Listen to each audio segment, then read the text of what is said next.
So I have developed quite the obsession with terrible video games, and more specifically, terrible racing games. Now, over the last 2 years or so, I've been on this epic quest to find the truly worst of the worst racing games.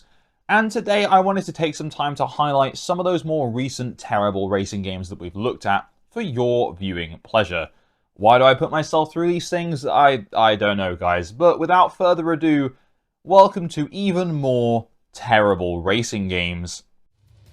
Street racing games are really a dime a dozen. It's such an overcrowded genre of racing, and occasionally, every now and then, I will actually find a hidden gem amongst the crowd. Now, is today's game gonna be one of those? Oh, no, it's from Team 6. I don't think I have any words that can possibly convey the disappointment of having to play a Team 6 game. Welcome to the Worst Racing Games, the internet series where you guys suggest different racing games that you think are terrible, then I play them, review them, and rank them. So last week we had Cartoon Network Racing for the Nintendo DS, which was actually a surprisingly alright kart racer. It wasn't groundbreaking, but it was playable. And this week, we've actually got a PC exclusive racing game, and this is European Street Racing, or ESR for short. I was trying to think of words to place in ESR, but all I came up with was extremely stupidly rubbish, so that's what we're going to call this game. Anyway, as always, before we jump into the actual gameplay, let's just talk a little bit about the history of this game. So, this was released in 2007 exclusively for Windows PCs, and yes, of course, this game was developed by Team 6 Studios. Oh boy, aren't we lucky. These are the same people that brought us such gems as Flatout 3, Super Street the Game, and Taxi Chaos, and that's just to name a couple. There have been so many more. Now, back in 2024, Team 6 Game Studios actually went bankrupt, and honestly, I thought that was going to be the end of the story. But then, last year, I saw Taxi Chaos 2 appeared from a different studio called Focus Point, and I'm pretty sure it's just most of the same devs under a new name. So, like any good cockroach, it survives.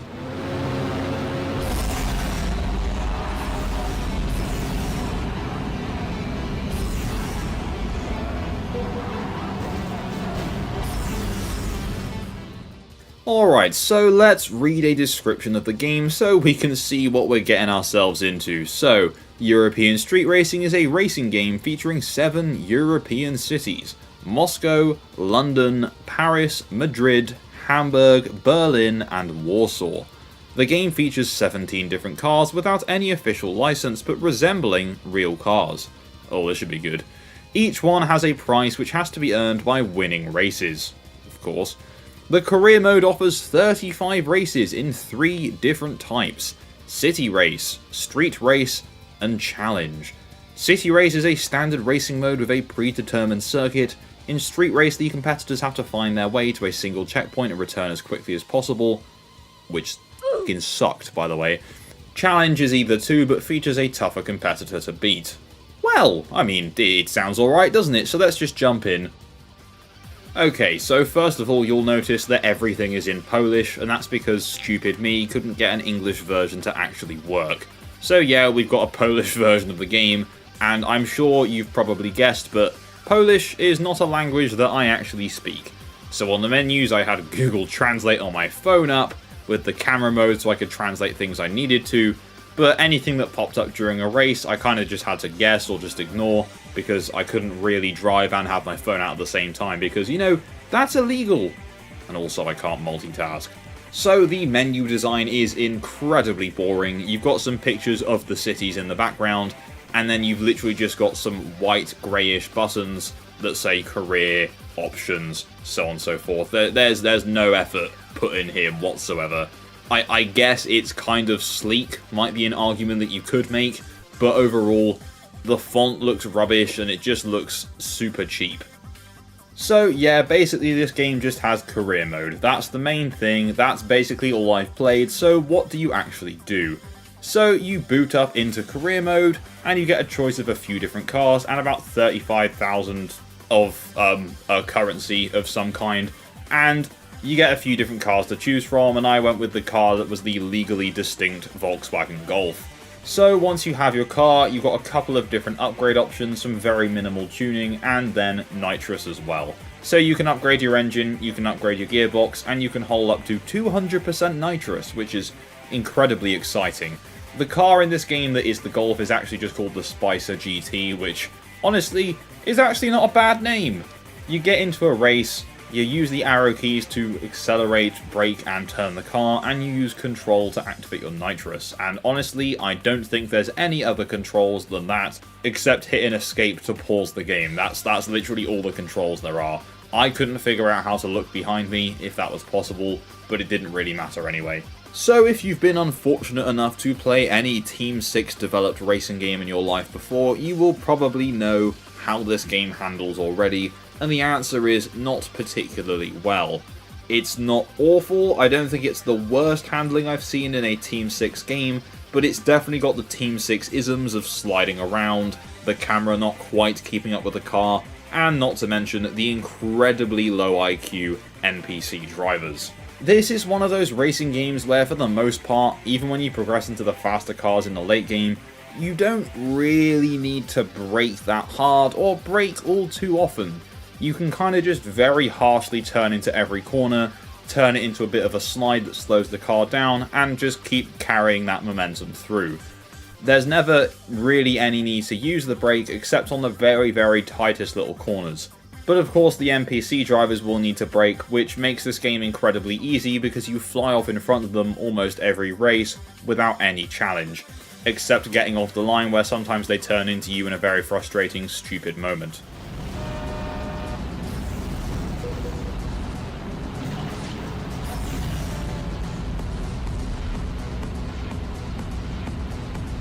That is something that genuinely winds me up about racing games, especially these budget racing games, is when developers can't even be bothered to code at the start of the races so that NPCs don't just crash into you.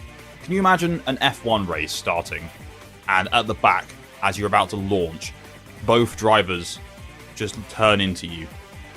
That's a stupid analogy because they're in rows of two, but you get the idea. Just imagine just being turned straight into, like an F1 open lobby, but in real life. It's so dumb. It's so dumb. Another feature of this game that I found to be kind of irritating is the fact that you can get speeding fines. Look, I know it's a street racing game, but imagine in Need for Speed or even hell, Forza Horizon, you got fines and credits for speeding. How stupid.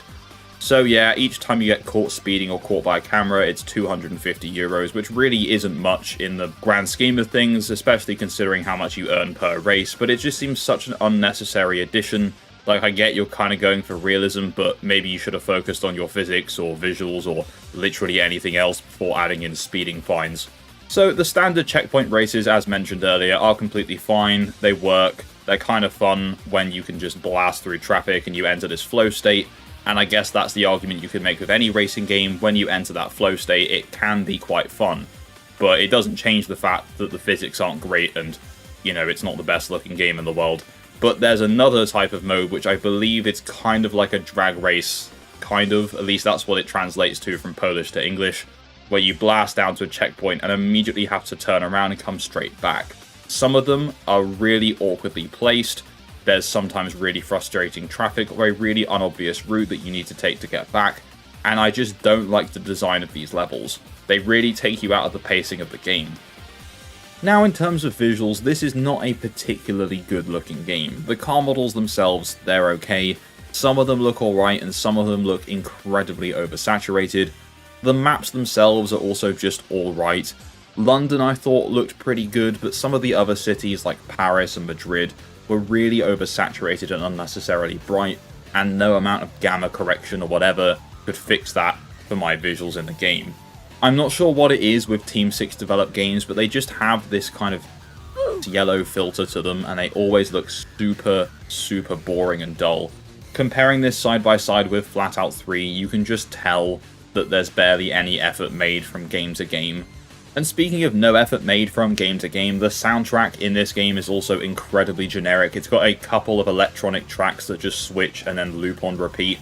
So you're probably best just turning the sound off and listening to your own music, or just listening to the sound of the cars.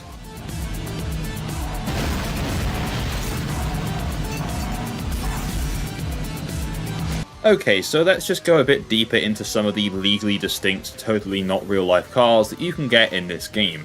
So, for example, we have the Razor XT, which is just an Audi TT. We have the Ruby ST, which is literally just a Vauxhall Astra. The Matone DT, which is an Audi A4. The Matone C4, which is an Audi R8. There's a lot of Audis in this game, guys. And my personal favourite, the Guarana, which is quite literally the developer saying, look at us, we're a street racing game, here's the Need for Speed BMW M3 that's not quite the same. Honestly, guys, you could have tried a little bit better to make it at least somewhat different. Now, in terms of critical response, it was very hard to find any kind of reviews for this game because this is a very niche, late 2000s PC-exclusive racing game. According to Moby Games, who have managed to find 2 different reviews, it hasn't scored that great. One outlet gave it a 53% out of 100, and Honest Gamers apparently gave it a 70%, which puts it at an average of 62. I mean, it's actually not that bad, but the player score is 2.4 out of 5, so make of that what you will. I think the biggest compliment that I can give ESR is that this isn't the worst game that I've played that's been developed by Team 6 Game Studios. And I use that very loosely because this still isn't a great game, but it is a lot better than Flat Out 3. Okay, so before we go any further, I just want to address the elephant in the room. Me, obviously. For those of you who have not watched my streams, or the occasional other things I do with myself in, I am Kledge. I now officially have a space where I can make videos and work. Yeah, it's not the neatest or tidiest yet, but I'm working on it. But now it means that I can actually do some nice in-person camera segments in the videos, which is something I've wanted to do for ages, so I just wanted to say hello. This will be occasionally interjected into videos and reviews that I'm working on, just because I think it's cool. I enjoy it. It's a new kind of format for me to be able to take on and work with. So if you've made it this far into the video, say hello. Hi, Kledge, in the comments down below. Anyway, let's rank the game. So last week we put Cartoon Network Racing into the actually not that bad category. You know, quite a rare case, to be honest. But where, oh where, will European street racing end up? Looking at the tier list, the only other 2 Team 6 games we've covered have either gone in hot garbage or pure evil, so I think for a first for a Team 6 game, this is just going to go in rubbish. There are parts of it that function, the races do actually work, the physics are okay for the most part. It's just a really dull looking, dull playing, boring street racing game that is somehow not the worst thing that Team 6 has ever developed. So yeah, European street racing, rubbish category. There are literally 100 better street racing games that if you have such a desire to street race, you can just play those. There is no reason to play this game outside of morbid curiosity or a deep dive into Team 6's very troubled back catalogue. Whilst developing their new Power Rangers game, these developers thought, let's not make it an action beat 'em up kind of thing, let's, in fact, make a Mario Kart clone. Allow me to introduce to you Power Rangers Zeo Battle Racers, which was a 1996 Power Rangers kind of kart racer. It was developed by Natsume Co.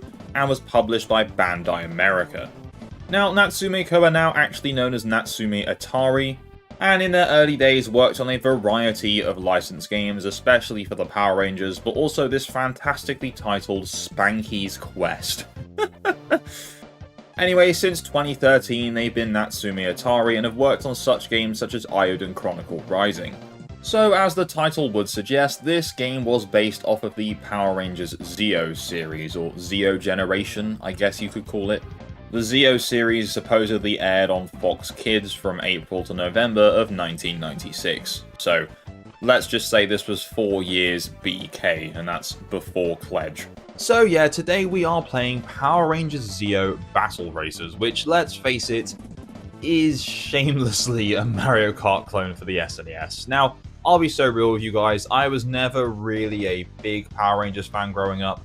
I watched a couple of the seasons in the mid-2000s, I could not tell you which ones they were. I think there was one with dinosaurs, I don't know. Anyway, I only had a couple of action figures, so for the most part, it kind of passed me by. So you can rest easy knowing that this will not be a nostalgia-biased review, because I don't really care about the Power Rangers.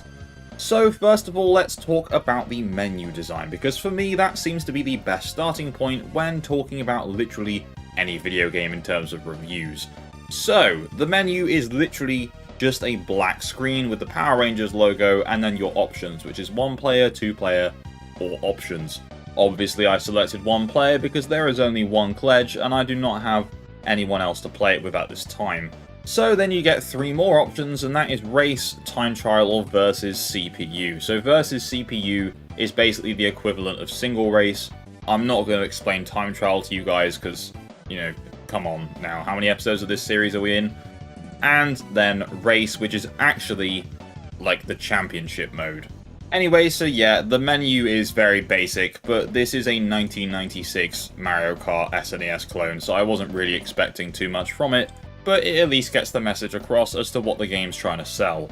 Now, moving on over to the character select screen, and you know what, this one's actually alright. It's got this almost futuristic techie vibe to it, with the characters and stats displayed in a grid, and the background just simply has the racing checkered flag. Each character also has a fairly nicely drawn character art on the right, which is always nice to see.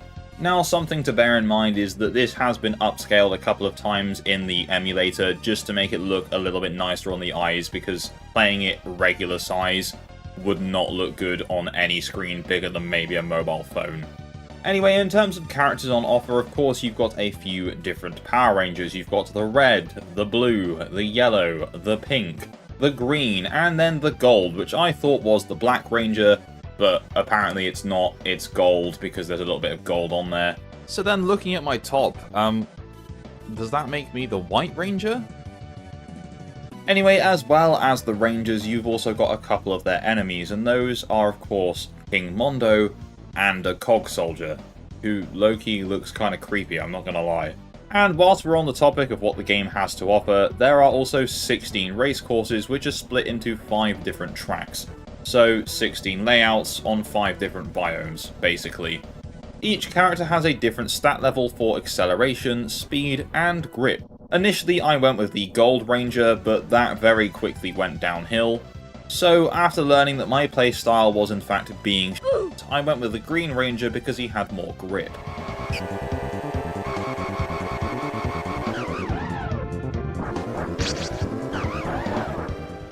So how does the game actually control? Well, of course you steer with the D-pad, you've got 1 face button for acceleration, 1 for braking, there's 1 for jumping, and then you get a blaster as well, which is pretty much just an auto lock-on, to an extent, it won't go too far around corners, to blast other opponents and slow them down. So there's no actual power-ups in the game, you just get the weapon attached to your vehicle.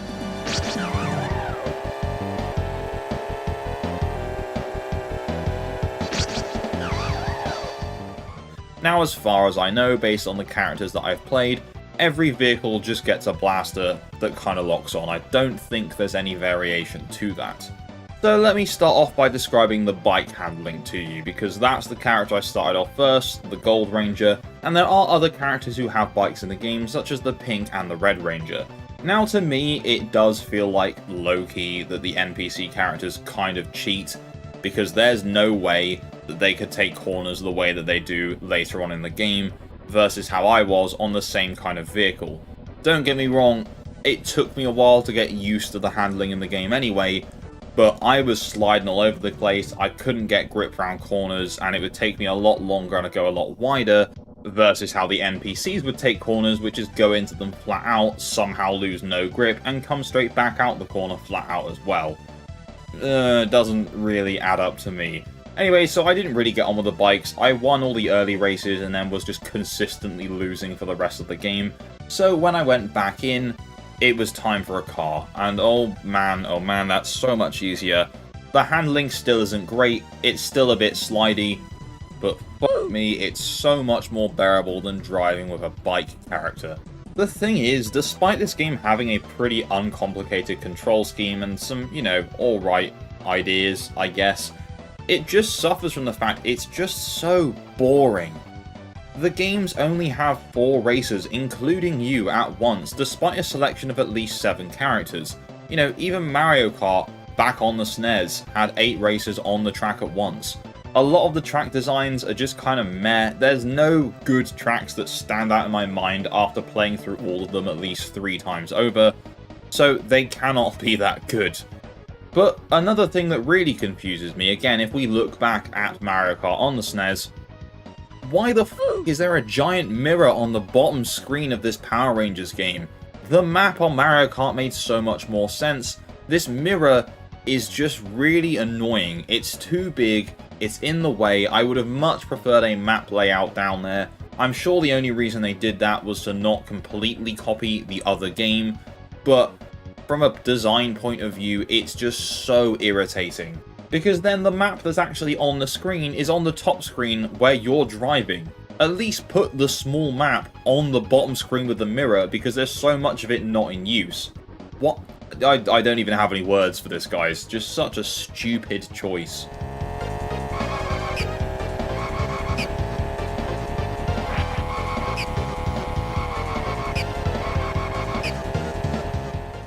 One thing I do quite like about this game is the high score system. I mean, it's very old school, basic high score stuff, but the faster lap time you set, well, the higher score you're gonna set. And you can put your initials in at the end, and it will keep a track of all those high scores. I know that's something very simplistic, but it just takes me right back into those old school games. Very cool stuff. And also, I always find it funny, because it's always, obviously, 3 letters for initials, so I can never actually write Kledge. From now on, you shall call me Kludge Gaming. Kludge? Kludge? I don't know. I just want to circle back around to the fact that this is called Battle Racers, right? But there's almost no battling in the game. Like I say, the only weapon you have access to is the blaster weapon, and you pretty much get 5 shots during the entire span of the race, so basically 1 shot per lap. There's no refills or pickups, it's just those 5 rounds, and then that's it. You have to wait until the next race. It kind of feels like the devs couldn't really decide between just racing or weapons, and then just made this very weird and almost pointless compromise between the two. Now, in terms of visuals, I have to say the graphics in this game are very flat. I mean, flat even by SNES standards. Sometimes it's impossible to see roadside walls until you're basically right next to them because of how flat this game is. The actual character models themselves are alright, I quite like the artwork that's on the character selection menus, but overall this is just a very, very bog standard looking, kinda cheap Super Nintendo game, and I don't really think there's any other way I can describe it. I mean, on the plus side, at least it's colourful, like it's nice to look at from a distance, but the minute you start actually paying attention, it's not great. I mean, let's be real as well, it's even stolen the track templates from Mario Kart. I mean, you got raceways, beach tracks, the obligatory ice level. You know, it's so cut and paste, but during the process of cutting and pasting, it's lost any of the magic that made the original actually feel good to play. I mean, at the end of the day, this is a racing game, and it is a functioning racing game, so at least I can give it that, because, you know, I can't say that about every game I've reviewed in this series. Yeah, it's not got any good tracks, it's not really got any fair challenges, any power-ups, or let's face it, really any fun or entertainment value, but it is a racing game where you can start and finish the race and win, and it doesn't break. But I still don't think it's worth playing. Maybe if you're a die-hard Power Rangers fan, then sure, I guess, but I think there's many better Power Rangers games out there that you could play that aren't racing games.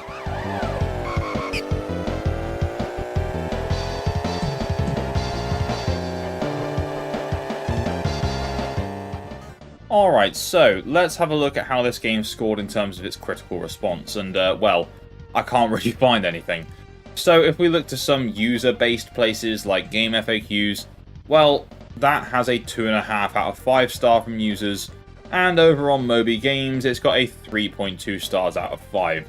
The general consensus is that this is a very generic Mario Kart clone with a Power Rangers skin slapped on. I mean, I've said it probably 100 times in the last 10 or so minutes. So of course, with there being almost no critical response, there's not going to be any sales figures either, so I can only guess that this game did not sell particularly well. Interestingly enough, speaking of genres which aren't really relevant to the Zeo era of Power Rangers, they also got a pinball game for the PS1, so how strange. Anyway, now the time has come to rank Power Rangers Zeo Battle Racers on our worst racing games tier list. Honestly, this game is, it's fine, it functions, it's just janky, it's kinda ugly, but it works. So for me, I think Power Rangers is going to join European Street Racing in the rubbish tier. It's not quite good enough to be meh, and it's certainly not bad enough to put it any lower than rubbish, so yeah. So let's pop it in the rubbish tier. And so that brings us to the end of our look at Power Rangers Zeo Battle Racers. Alright, so this game could actually be one of the worst racing games ever made. And this week the wheel has cursed us with Taxi 2. Now you may recognise the Taxi name because we have already covered Taxi 3 and I absolutely fucking hated it. But by some miracle, this is actually worse. Alright, now listen, I know that's a very bold claim to make, saying that Taxi 2 could be one of the worst racing games ever made, but I'm going to double down on it, triple down even. This is probably one of the worst video games ever made, let alone worst racing games. This game is just painful. I have never raged so hard at a game in my life, and you can take my word for it because I have 500 hours on Escape from Tarkov. And no, that is not a flex, that is a cry for help. Okay, so Taxi 2 originally released on Windows in the year 2000, and it was developed by Bluesphere. It then made its way to the Dreamcast in 2001, also developed by Bluesphere, and then to the PlayStation in 2002, developed by DC Studios.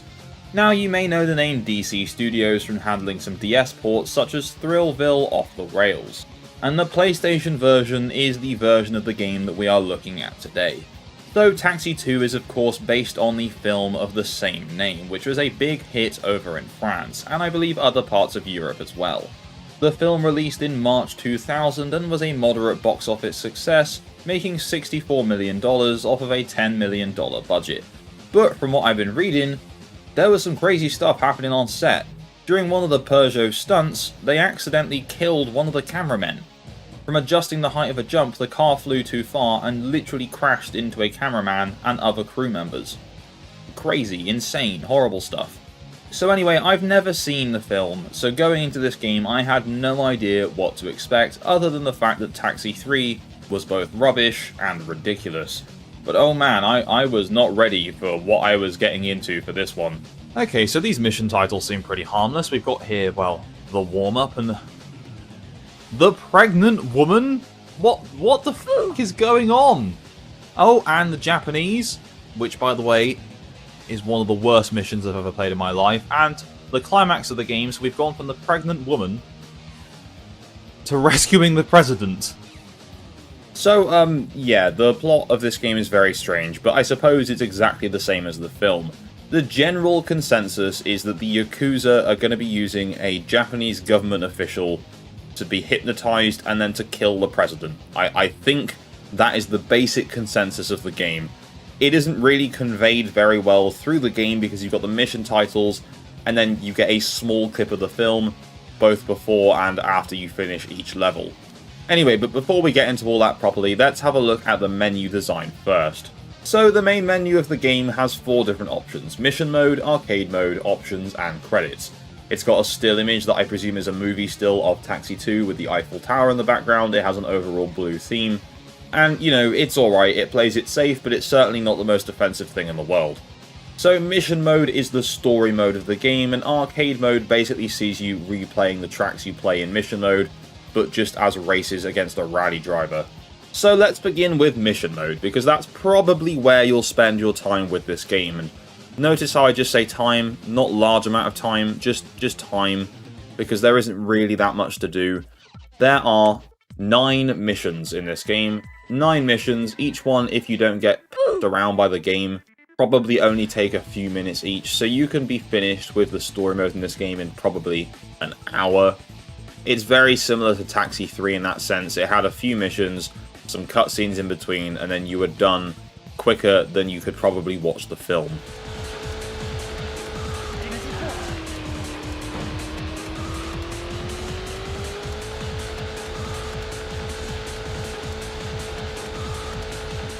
So the missions in this game essentially boil down to one of 2 things.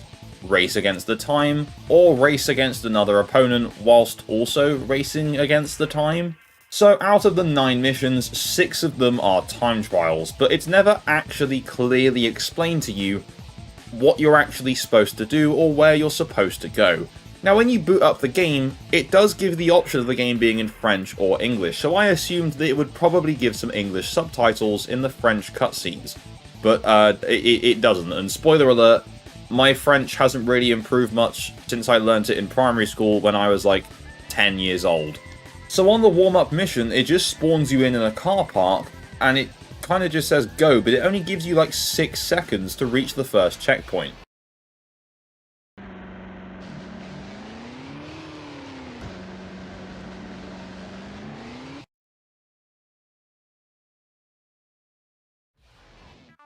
It was giving me some major flashbacks to the opening of the original Driver, where you're just in that parking lot. But thankfully all you have to do is just leave the car park. It just wasn't very clearly explained, and that's just the general overview of the entire game. There's not a single mission that's properly explained as to why you're doing it, where you're going to, what the point is of any of it. And that's definitely where some of the frustration comes from for this game. It's not all of it, don't get me wrong, because there is some jank that we really need to get into later. But the lack of context and any kind of guidance, and I don't mean like an arrow or a driving line or something, just an explanation before the level starts as to what I'm supposed to do would be fucking lovely. And yeah, so the other 3 missions out of the 9, you're racing opponents, 2 of which are the Yakuza and 1 is a rally driver. And those are by far the worst 3 missions in the game, and I will explain why in just a little bit.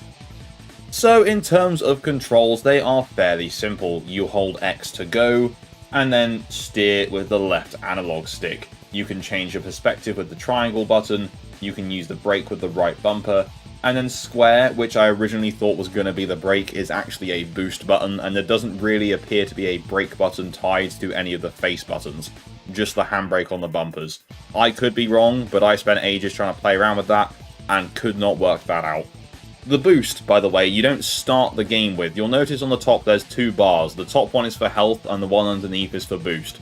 Now, the bar is there for your entire playthrough, but you don't actually have access to the boost until a few missions in. But the game doesn't actually explain that to you whatsoever. So it wasn't until I was actually watching someone else play through a level, because I got fucking stuck, did I notice that they were boosting, and suddenly I was like, oh, okay, that's interesting. Thanks for telling me that, Taxi 2, you devious little bastard. So the controls are okay, I guess, they're fine. In terms of perspectives, you've got a couple of third-person cameras, you've got the bumper camera, and then the first person from within the car itself.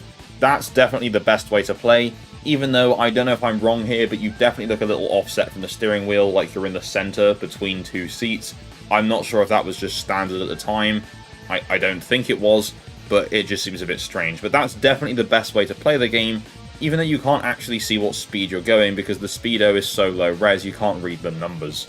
So the actual handling leaves a lot to be desired. The car will either go from 0 to 60 in like 1 second, or it feels like it's just got no pull in the lower gears and takes ages to speed up, and there doesn't really seem to be an in-between.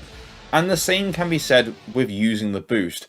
If you are speeding up very slowly and then use the boost, it feels like it makes no difference. But if you use it when the car suddenly decides it wants to spring to life and accelerate, then it's like you're entering the fucking Speed Force. Turning is a nightmare, handbrake turning feels so unintuitive. Basically, the whole handling model feels like it was designed by someone who's either blind or has never driven a car. I mean, having personally never driven a Peugeot 406, I can't tell you what it's actually supposed to feel like, but I can probably guess it's not supposed to feel like that.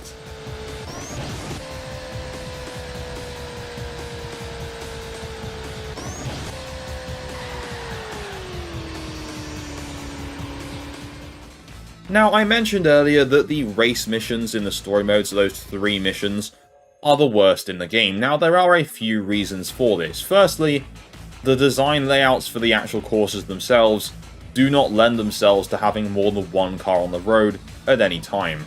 Secondly, the NPC drivers are beyond ridiculous. They're so incompetent And it's not like they're super slow, they keep up. But they have one set driving line, so if you're ahead of them going slower, they'll just clip into the back of you, damage your car, and then the game could be over. Yeah, by the way, if you hit something too many times, it's game over, the car just explodes. So if you're going wheel to wheel, side by side, the chances are with the really shoddy collision detection, you'll probably clip the opponent, and then they'll either stop, you'll stop, or the car will just explode. The mission titled The Japanese, when you first come across the Yakuza, I must have spent about 40 minutes just replaying that same 3-minute race because I just kept getting destroyed by the Yakuza car. And it definitely wasn't even on purpose. It's not like the game has been coded in a way where the Yakuza is trying to take you down like it's Burnout. It's just really shoddy game design. Normally when I play these worst racing games, it's kind of like, haha, funny, the game's bad, and I kind of take it with a pinch of salt if something really stupid happens or, you know, game breaking. This, I genuinely had to walk away from for the rest of the day when this happened because I could not face sitting back down and playing it because it was pissing me off so much. Honestly, this whole game is just an absolute mess.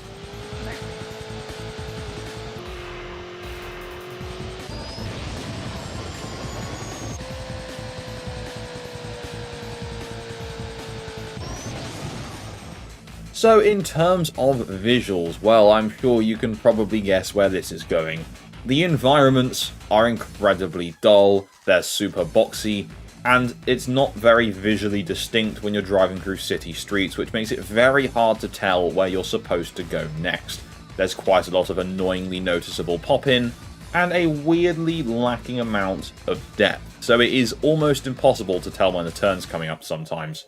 Civilian cars look like rubbish, the Peugeot itself honestly doesn't look great either, and the other race cars that you're going against also look like crap. Basically, this game is incredibly ugly. Very, very, very, very, very, very, very unattractive to look at. And the worst part is it's just not been very well optimized, because we know the PS1 can handle better visuals than this game has, especially when it comes to racing games, and yet it consistently suffers with frame rate drops. Why? What purpose? What are you struggling with? There's nothing visually impressive on the screen at any time. Oh man, just fuck this game. I barely have anything to say about the sound design as well, because that's just as bad. The soundtrack is rubbish, it's just the same few electronic tracks repeated across 9 different stages, and then repeated again across the arcade mode. They're not very good, they're not memorable, it's just super generic stuff to fill in the background sound. The car sound effects are mid at best and terrible at worst. They sound like a car, I guess, so credit for that, but beyond that, I've got nothing to add.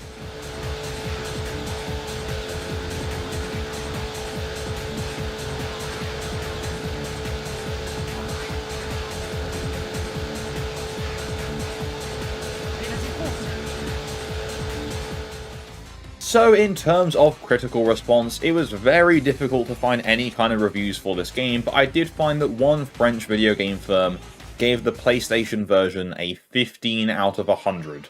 That is very, very low, and you know what? Very, very deserved.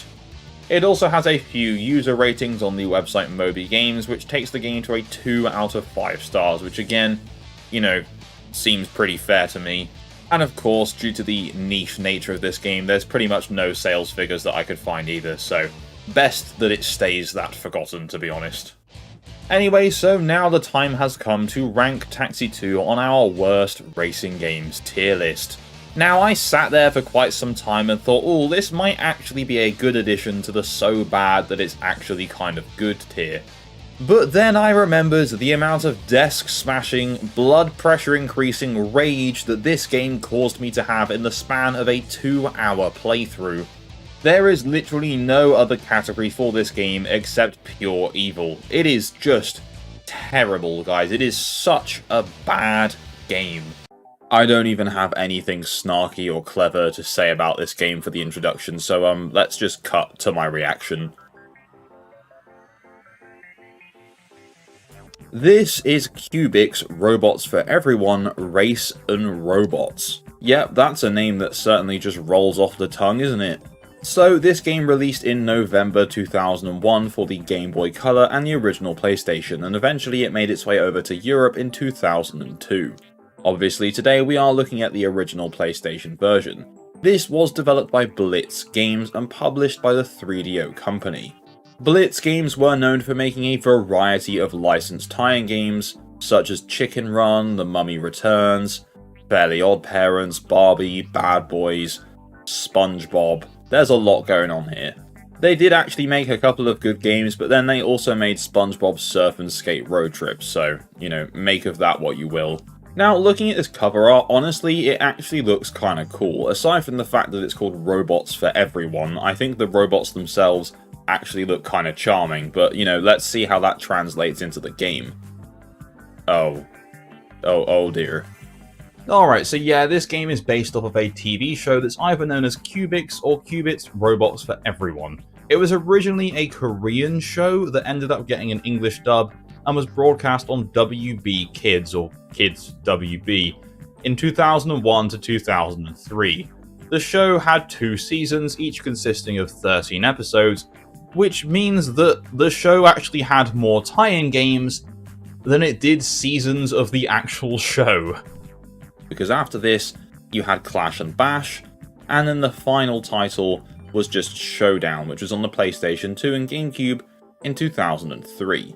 Anyway, so when you boot up the game, you're greeted with a very standard looking menu with the Cubix logo along with a checkered flag waving in the background, just so you know that this is a racing game. You get a few options. There's story mode, versus mode, coin race, and picture gallery. So let's just break each of those down. So story mode is obviously where you'll be spending the bulk of your time with the game. And when I say bulk of your time, I don't mean like a long period of time. I mean like half an hour, because it genuinely takes less than 35 minutes to complete every single race in the story mode. Versus mode is just the standard races, but with up to 4 players at once, which is kind of cool, but sadly I wasn't really able to test this one. And then there's coin race, where you pick one of 9 different tracks, and then you just do the race as normal, but whoever has the most coins at the end wins. You pick them up on the track, and that's it. And then picture gallery is just images of robots that you unlock just by playing through the main story and picking up these collectibles. They're not very good images, but hey, at least they are there.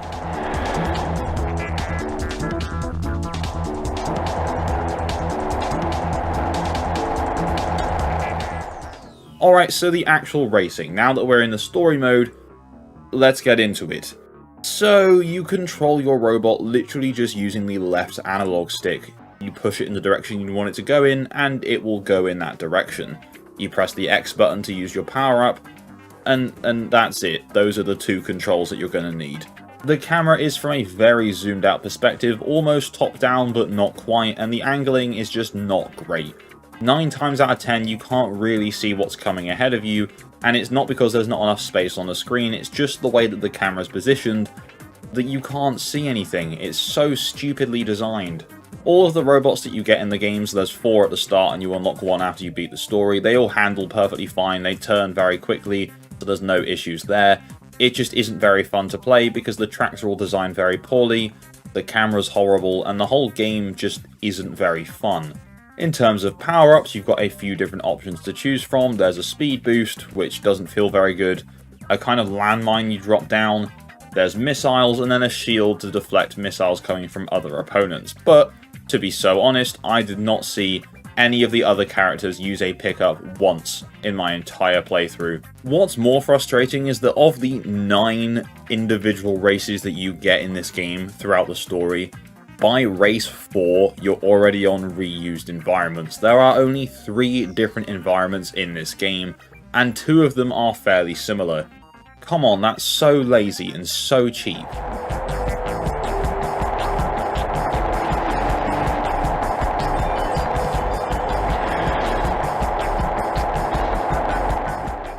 So as you progress through each race, if you win, you get 500 points, and you can put those points towards upgrading your robots.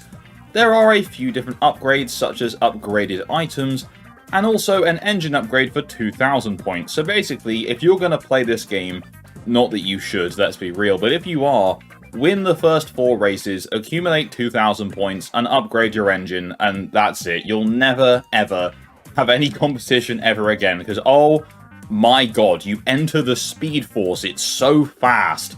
Especially compared to the AI opponents that you're up against, you just zoom off into the distance. I swear, on the last few races, I was nearly lapping people. And there's only 3 laps, and these aren't exactly small tracks either. Let's just compare my robot speed at the start of the game versus the end of the game.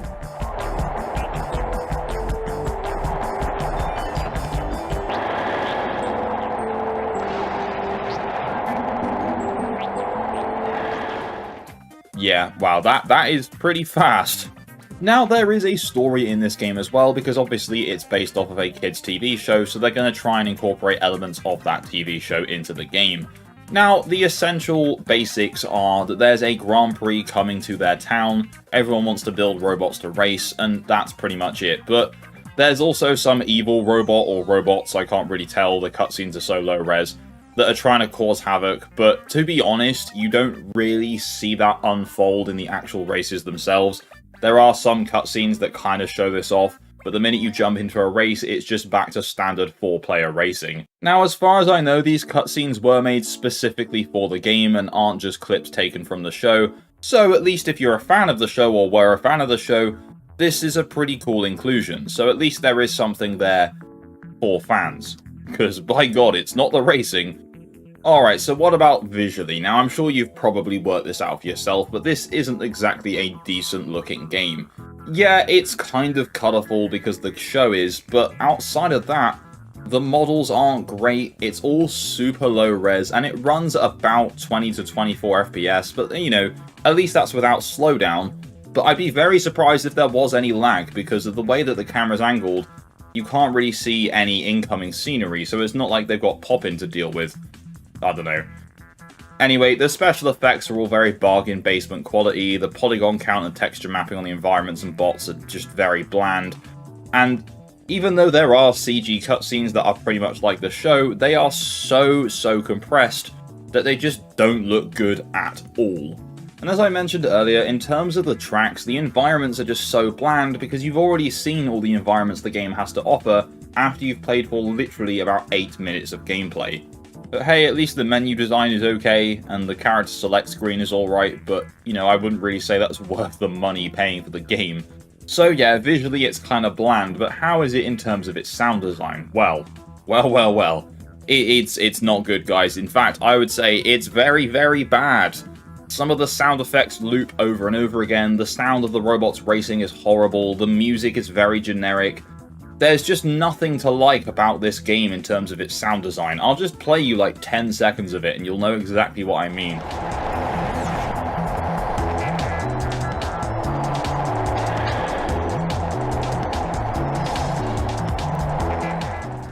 It's just this kind of blur together mix of noises that just play.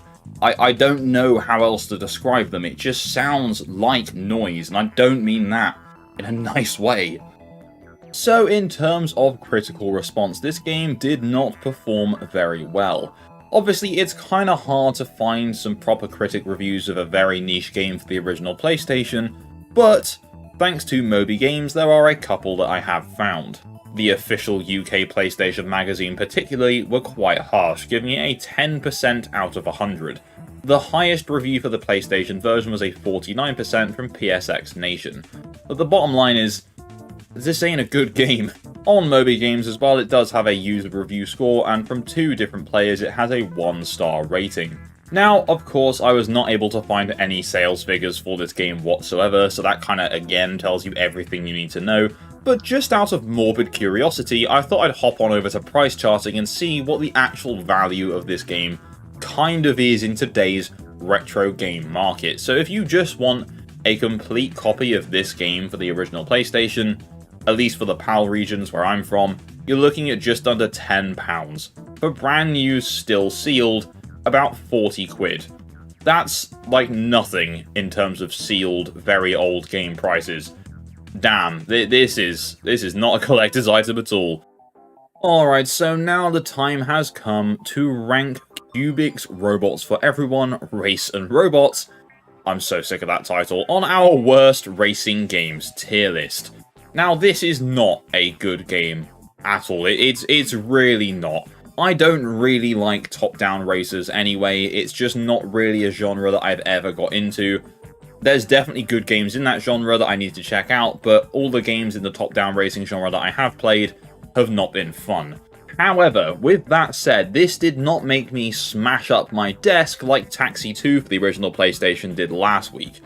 And the way this game is designed and how goofy and silly it is, it's almost so bad that it's kind of good, but it's not quite there. So I think Cubix racing robots game, I can't be asked to say it again, is hot garbage. It's just hot garbage. It's not a good game, it's not fun, but hey, at least it actually works. It functions, you can win races, you can unlock stuff.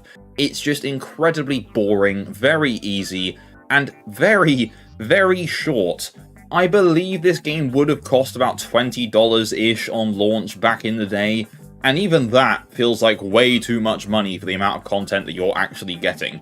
Half of that price is basically just paying for those compressed cutscenes, to be honest. Now, I realise this is actually quite a short episode of Worst Racing Games, but to be honest, the game takes less time to complete than the length of half of my videos, so there's not really that much that I can say to drag it out, because otherwise I'm just going to be repeating myself, so apologies for the shorter video, but there really isn't much else that I can say about a game that takes half hour to complete.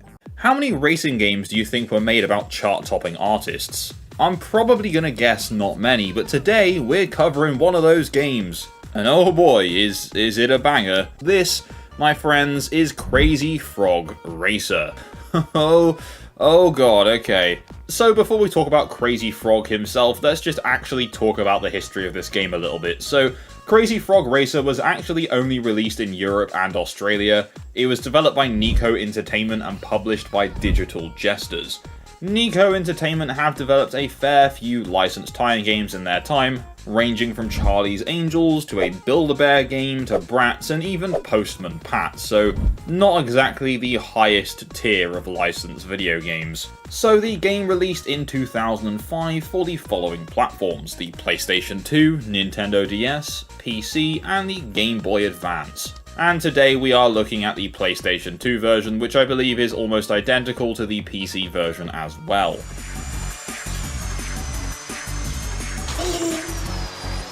So if you've not seen this weird thing before, you're probably wondering, what the hell is Crazy Frog? And, well, it's a whole thing, let me tell you. So, the Crazy Frog, also known as the Annoying Thing, kind of spawned out of an internet meme back in 2003 of someone trying to do an impression of a two-stroke engine. That's not a joke, it's a Swedish internet meme, I guess, if I was going to simplify it. It then became a ringtone and was used in TV marketing and God knows what else, and it just became this viral sensation, and eventually had a hit single covering Axel F, the Beverly Hills Cop theme song, which went to #1 in like loads of different countries, including here in the UK.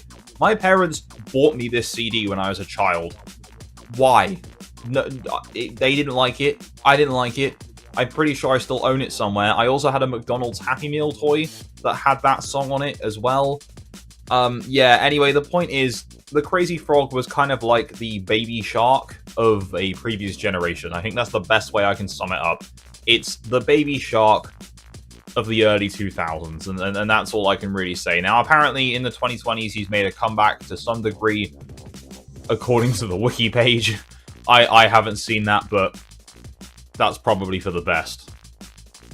Alright, so now we've established who the Crazy Frog / Annoying Thing actually is, let's take a look at the menu design of Crazy Frog Racer featuring the Annoying Thing.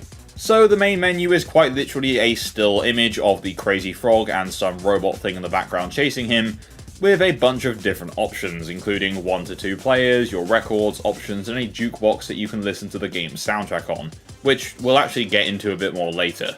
Now, it's a very standard menu, but, you know, it gets across the point that this is a Crazy Frog game because there he is, looking absolutely harrowing right at the front of the screen. Once you select single player, you get 4 different options. So you've got Championship, which is the main mode of the game, I suppose. You get 4 different cups, each with 4 races. There's a single race, which is very self-explanatory, time trials, where you can do a time trial on every single track, and chase, where you play exclusively as the Crazy Frog and have to outrun some droids that are chasing you. Scary stuff, I know. Now, just on a side note, this game actually does have a retro achievement set, so I'm not gonna lie, I was actually trying to get all the achievements whilst I was making this video. Haven't accomplished that yet, but I will be returning to this game after I finish the editing process. Now, just before we go any further, please consider hitting that like button if you're enjoying the video, as it really helps out, and if you're new around here, consider hitting that subscribe button as well, and it would all be very much appreciated by me. Anyway, let's keep going. So, Crazy Frog Racer is this kind of anti-grav racer with some very crazy tracks with big jumps, whether or not it intends to have them or not. So how does it actually play? Well, this is a very fast-paced racing game. Usually you'll be at speeds of like 250 miles per hour on straights and anywhere from like 100 to 200 on corners and in jumps. The hundreds don't feel very fast, but once you're over 200, yeah, it does have some decent sense of speed to it. But for the fact that I'm doing like 150 up a hill, it feels like I'm going at like 30.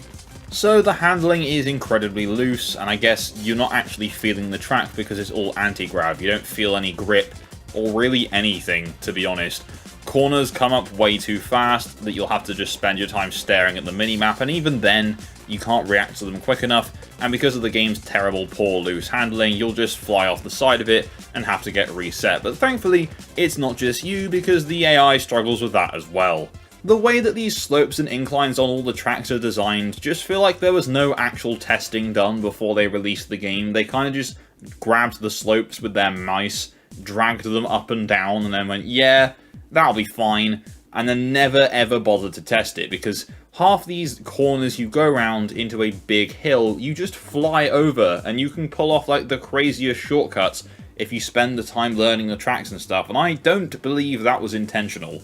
I mean, I could be wrong, but there was a point after the second race in a cup that I just wanted to quit and restart because I wasn't going to win, and the game wouldn't let me quit. I'd sat there and spammed the X button on the pause menu, and it would not let me leave the game, so I had to reset the whole thing.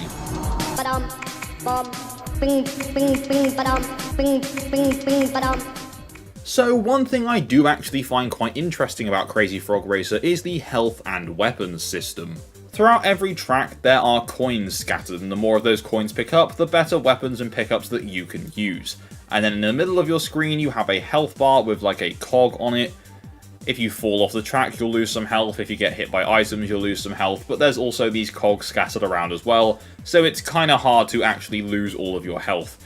Anyway, you have a bunch of different items to choose from, such as landmines, lasers, missiles, and a boost. Most of them cost about 1,000 to 2,000 coins, which you'll very quickly replenish, and you cycle through them using the left bumper and the left trigger.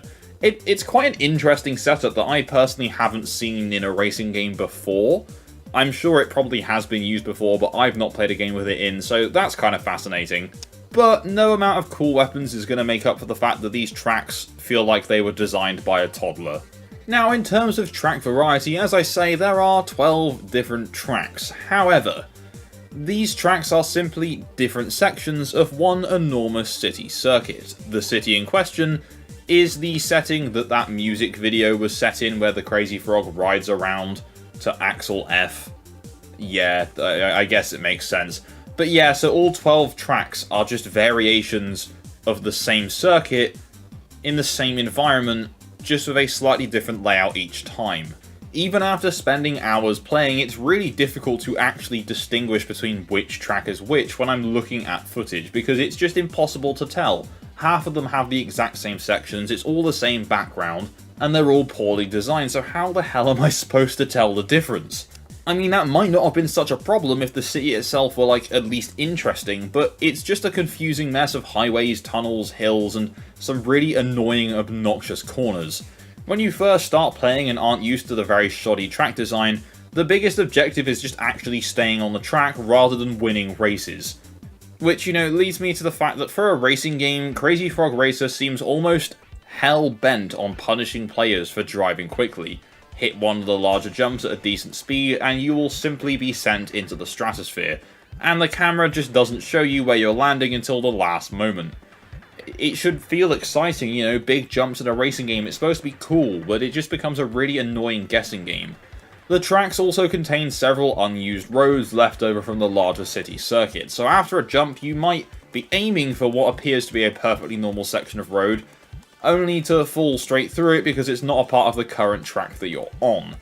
This part seems especially ridiculous because most of these vehicles are capable of flying. Why? What? I don't even have any words, guys.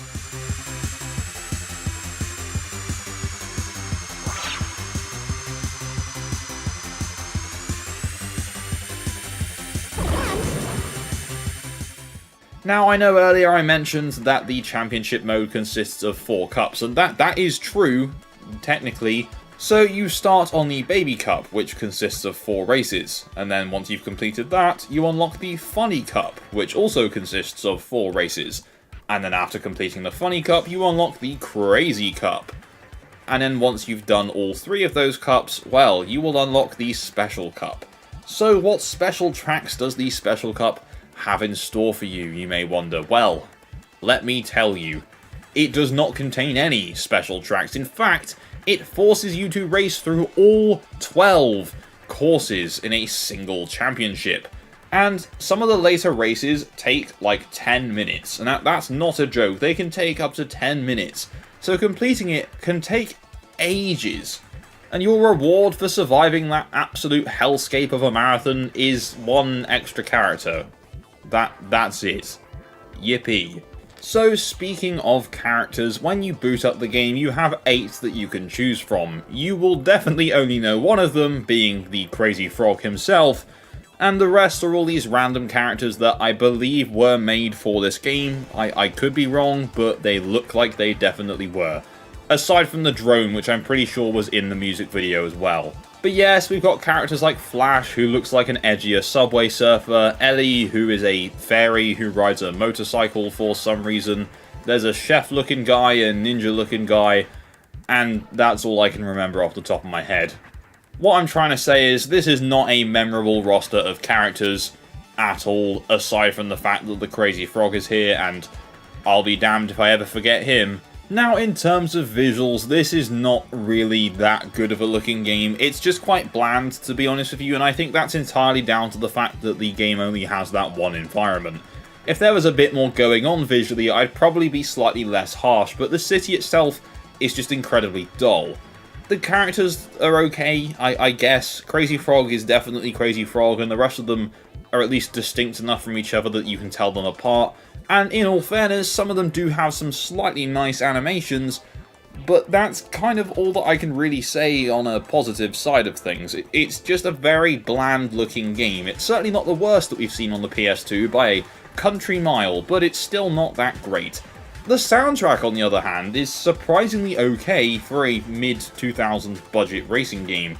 Thankfully, that famous Crazy Frog Axel F is not here. Thank you, game. But it includes several similar Euro dance tracks, but the advantage here is the Crazy Frog is not shouting over them, it's just some beats, and that's fine. Each track complements this kind of dreary city vibe, and I mean that in a good way. The city itself is still rubbish, but the music is actually good.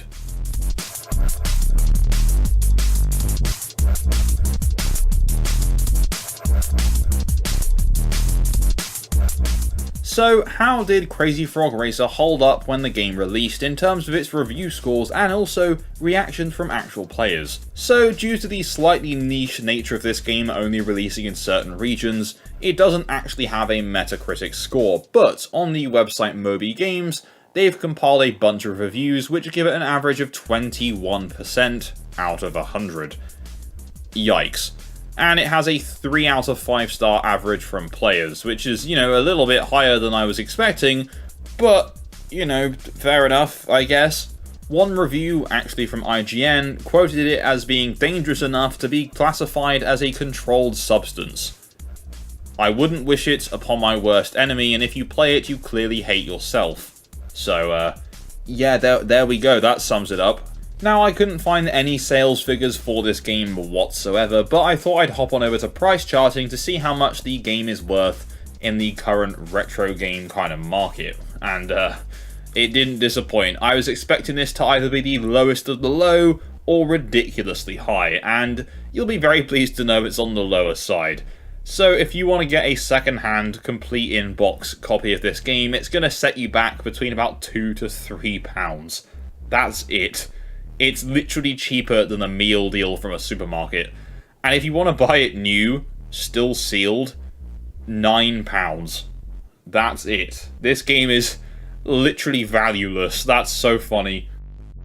Alright, so I think that's about as much Crazy Frog as I can possibly take, so let's get this game ranked in the worst racing games tier list. Now, before I properly get into it, I just wanted to give an update in regards of having this tier list and the worst racing games wheel accessible to everyone, and you'll be pleased to know that it is actually now available. So I have a website that's in the description below, and there's now a worst racing games page on there, which you can access from the homepage. On there will be the up-to-date tier list. It's not the biggest image, but you can zoom in on it and it's high res, so you can actually see everything. And then I've got a table below with all the worst racing game wheel entries on there. It's not quite finished because it takes ages to type every single game in individually, but I'm getting there and it's available to view now.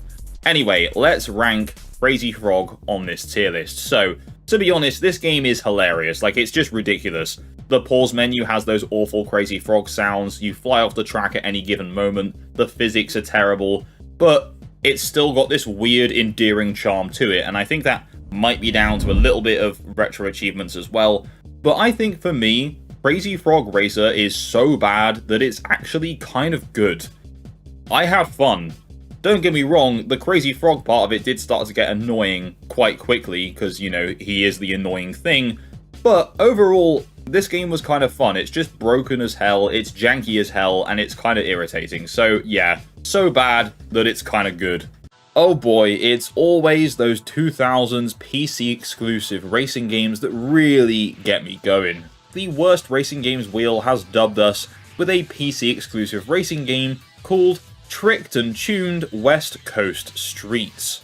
Not gonna lie, the abbreviated "and" in this game's title pretty much sums up everything you need to know about this game's quality. Now, before we actually get into the game, we have to talk a little bit about its history.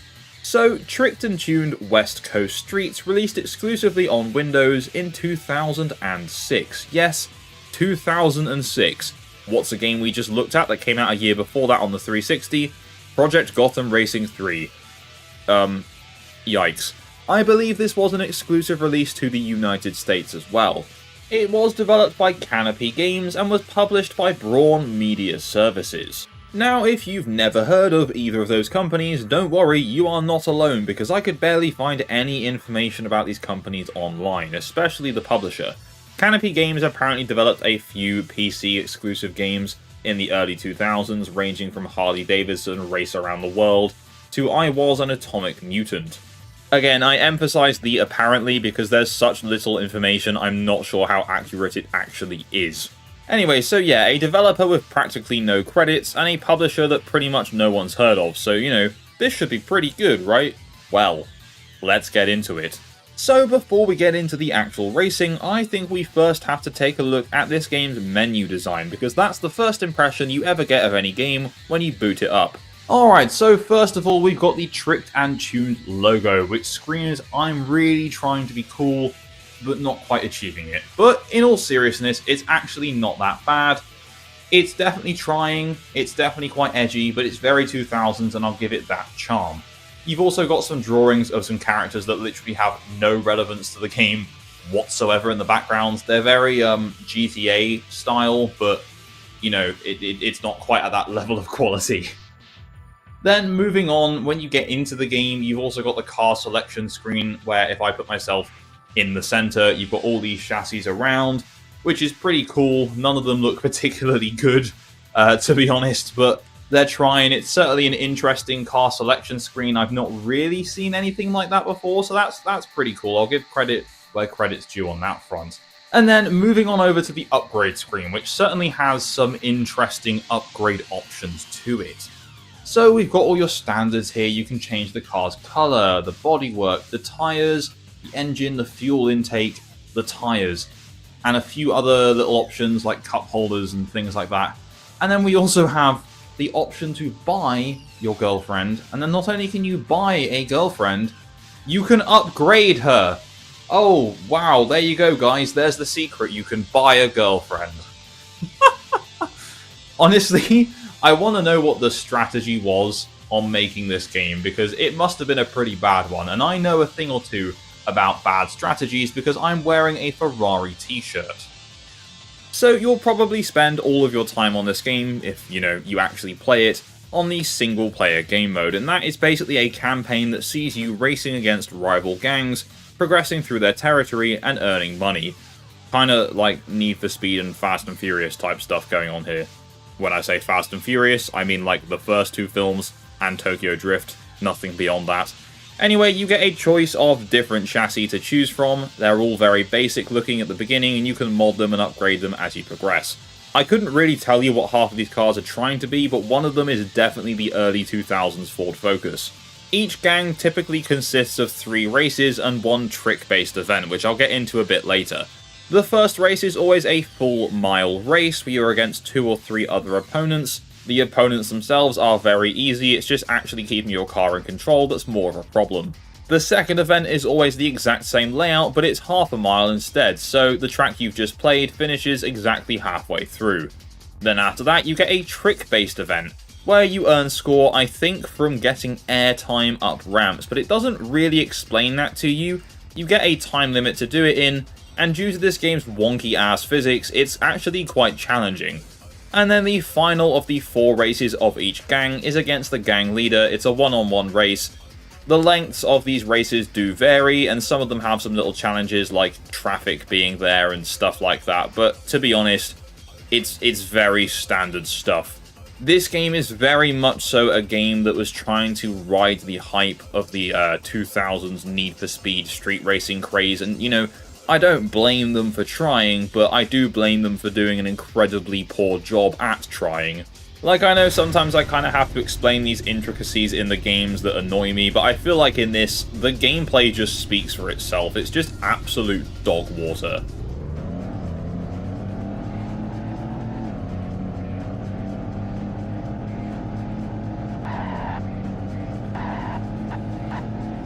Alright, so what are the controls actually like in this game? Well, the default controls are very standard for what you'd expect from a PC-exclusive 2000s racing game, where it's all mapped to the keyboard. So you've got W, A, S, and D to control the car, although you can substitute S for the spacebar as your brake.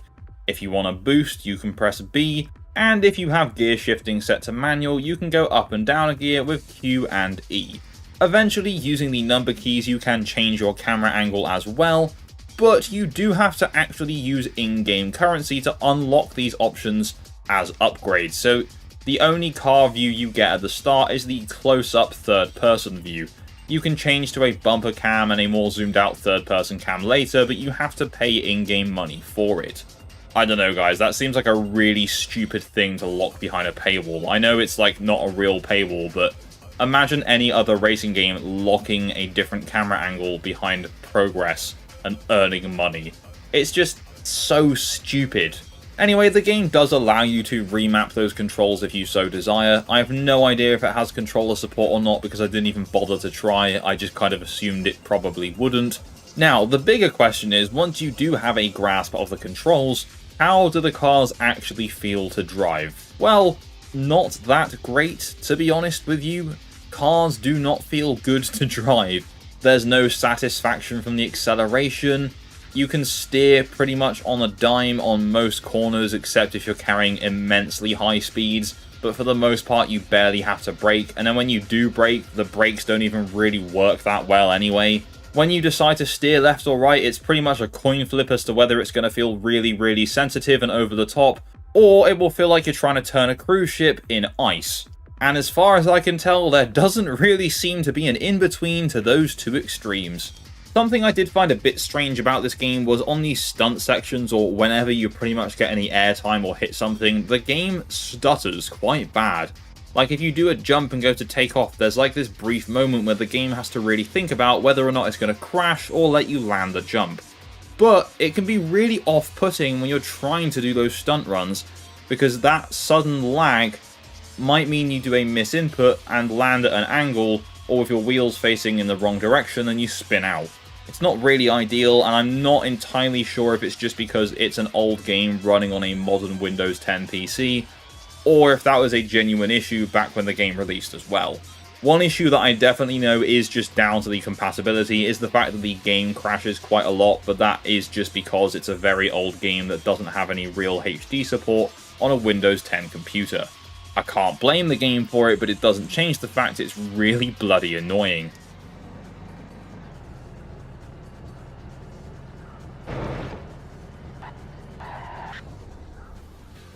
Now, I'm sure the gameplay on screen does speak for itself, but let's just discuss the visuals anyway. Now, in my opinion, this game very much so looks like a early Team 6 Studios game in the worst way possible. All the textures are incredibly dull, the car models just aren't very good. They're not the worst I've ever seen, but they're still not great, and the entire world feels incredibly kind of dull and lifeless. I mean, on the plus side, they don't appear to have that horrible urine yellow filter that Team 6 games tend to have, but it still has the vibe and kind of textural look of those games. There's also a couple of character models in the game for people, as you'll get girls that start the races, and I can't say they look particularly good either. Not quite as blocky and cursed as I was expecting, but not great nonetheless. I mean, thankfully, the entire game is very dark, so it's actually hard to see a lot of these things. And normally that would be a big complaint, but I think this game being dark definitely works in its favour, so you don't have to see as much. But yeah, to me at least, this game looks like a very early, very budget PS2 racing game, like some of the shovelware we've seen in this series, except it's 2006 and it's on Windows. And if you thought the sound design was going to be the saving grace for this game, well, think again, because it definitely is not. The engine sounds are some of the most generic, repeated loops of engines I've ever heard in my entire life. None of the cars have any character to them whatsoever. Acceleration is the most boring thing on planet Earth, and that should not be something I'm saying about a racing game, especially a street racing game where it's kind of drag culture. There's basically no music. You can buy a stereo for your car as an upgrade, but even then, the music didn't play. I don't know if that's a bug or not, but as far as I can tell, this game has literally no music to it whatsoever. And for a street racing game, that's kind of surprising, because normally these things have pretty good soundtracks. But, I mean, if you really, for some reason want to play this game and you need music, just mute the game and play your own music so you don't have to listen to the boring sound effects as well. I think in terms of design, visuals, audio, all that stuff, I think the only nice thing that I can possibly say is something I already said earlier, is that the logo has a kind of 2000s cheese to it that I guess works in its favour. That is the nicest thing I can possibly say about any of the design side of this game.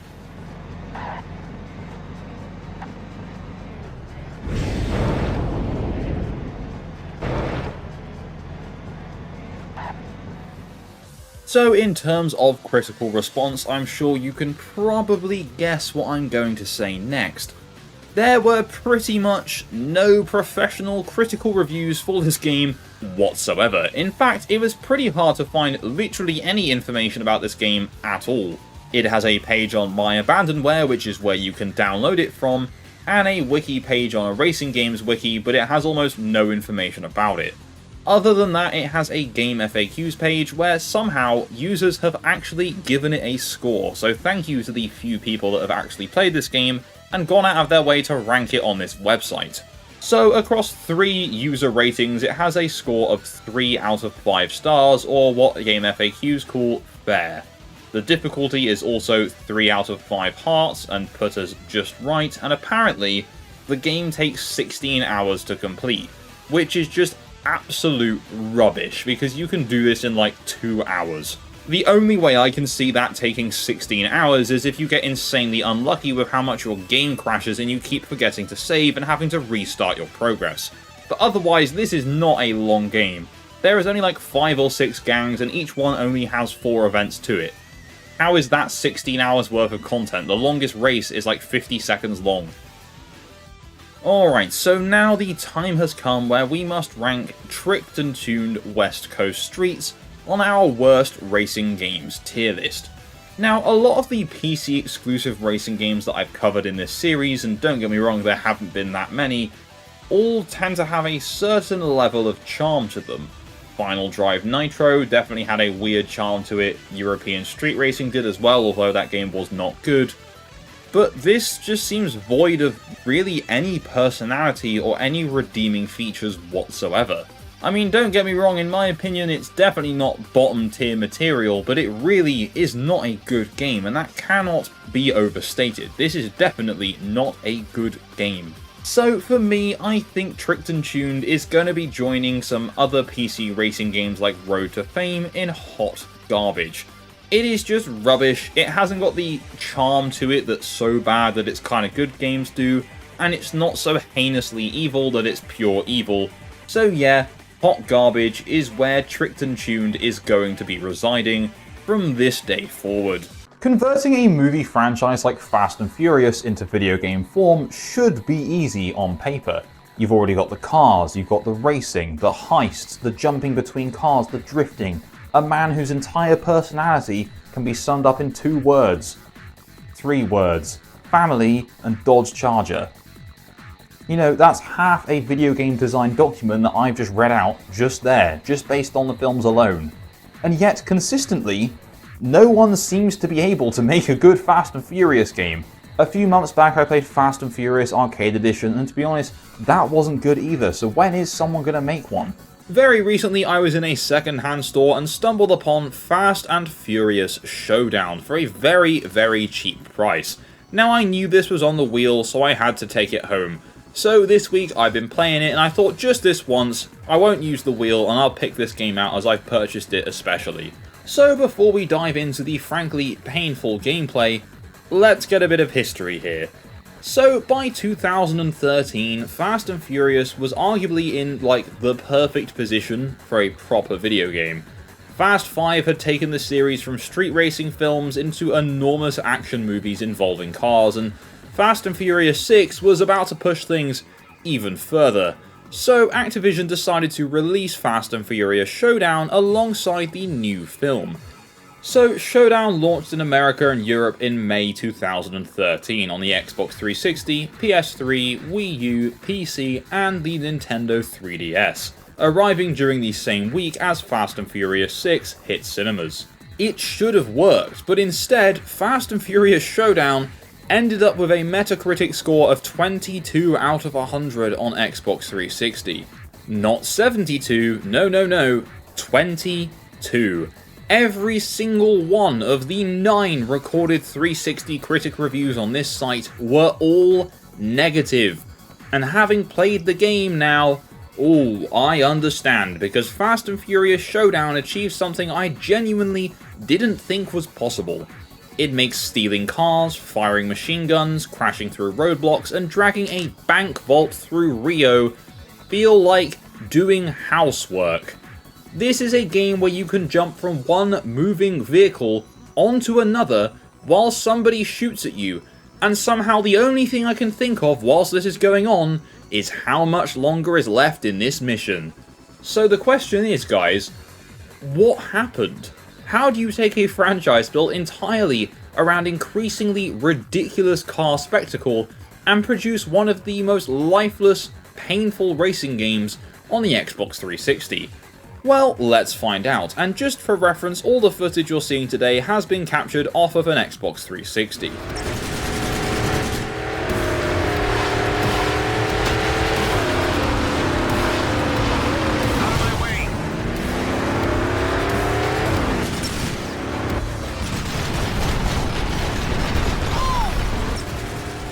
Alright, so Fast and Furious Showdown was developed by Firebrand Games, and despite how easy it would be to blame the entire thing on an inexperienced developer being handed a license they had no idea what to do with, Firebrand actually had plenty of racing game experience. The studio had previously worked on titles including NASCAR Unleashed, as well as the Wii and 3DS versions of Need for Speed The Run, And they'd also worked on various other DS racing games back in the day, including some from the Cars franchise, Trackmania, and even Grid. Did they always make great games? No, but usually they did at least an alright job. So the basic concept makes sense. Take a developer experienced with racing games, give them one of the biggest car-related film licenses in the entire world, and release the finished game alongside the next movie. Unfortunately, whatever happened during development, the finished product feels like it needed considerably more of almost everything. More time, more polish, more content, more testing, possibly more people asking, are we absolutely sure this steering is correct and finished? You get the gist. What I can say without speculating about the development schedule is that Showdown was clearly positioned as a companion to Fast and Furious 6. Its campaign was intended to connect the existing films with the upcoming 6th movie, while also recreating major moments from previous entries. The game is advertised as having 31 missions and 8 worldwide locations, with events involving racing, hijacking, and stealing cargo. And you know, on paper that's actually pretty clever. Instead of just adapting one film, Showdown effectively becomes Fast and Furious Greatest Hits Edition. Or really, Greatest Hits if every song had been re-recorded by somebody's neighbour. You revisit familiar situations inspired by previous films, while a new framing story gradually introduces Owen Shaw's organisation ahead of Fast and Furious 6. That means Showdown can give you the vault chase from Fast 5 1 minute, and send you after Shaw's crew the next. On paper, this is exactly what I would want from a Fast and Furious game. Especially if we're basing it off the newer films. Just give me the stupid stuff immediately. Showdown does that, but the problem is that the stupid stuff just isn't very good. So before we dive into the gameplay, we must first stop off at the first place any player goes to when starting a game. The main menu, so let's head on over to Live Action Kledge. Okay, thank you VoiceOver Kledge. So welcome to the menu of Fast and Furious Showdown. Oh boy, I always get lumped with the boring parts of these videos. VoiceOver Kledge gets to have all the fun. This menu, it's got the Fast and Furious text, I can tell you that much. The rest of it is just very generic, black background, a couple of other colours. There's nothing exciting going on here, which pretty much sells you for what's coming for the rest of the game. You can talk about the cutscenes too. No way. I can do the cutscenes as well. So let's talk about the cutscenes.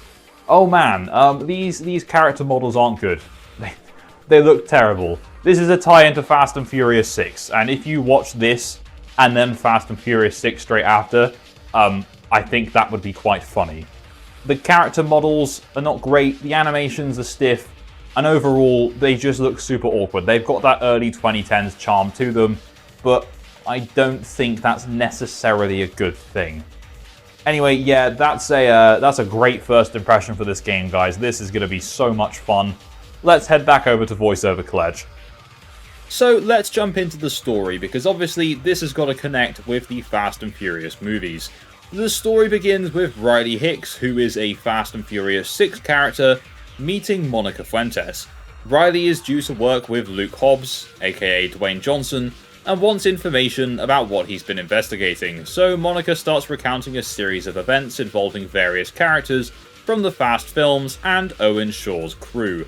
This framing device eventually leads into the events surrounding Fast 6, while earlier missions recreate moments including the Fast 5 vault robbery. And if, like me, you're a fan of the franchise, you might be thinking, hang on a sec, why is Monica Fuentes suddenly narrating the entire Fast franchise? Well, just don't worry about it, the game certainly doesn't. It's mostly an excuse to jump between different characters, countries, and time periods without having to connect everything particularly elegantly. One mission has Brian and Tej, another has Han, another involves Letty, and then Owen Shaw appears. Then we're somewhere else, then somebody says something about Dwayne Johnson, then another loading screen appears. It's less like being told a story and more like somebody describing all of the Fast and Furious films after watching all of them simultaneously.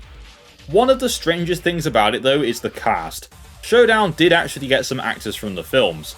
Luke Evans voices Owen Shaw, Sung Kang returns as Han, but plenty of other major characters are performed by replacement actors. Brian, Letty, Tej, and Monica are all replaced by different voice actors. And the voice credits also make one particularly notable omission obvious. Dominic Toretto is not here. A Fast and Furious game released alongside Fast and Furious 6 without Dominic Toretto.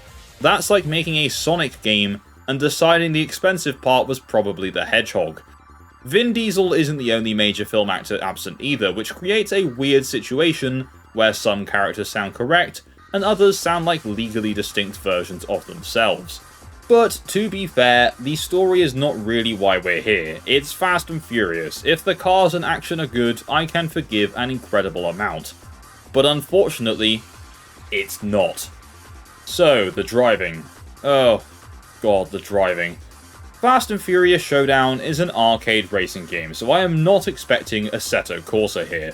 The films regularly feature cars surviving jumps that would compress a human spine into a convenient travel size. Realism is not required.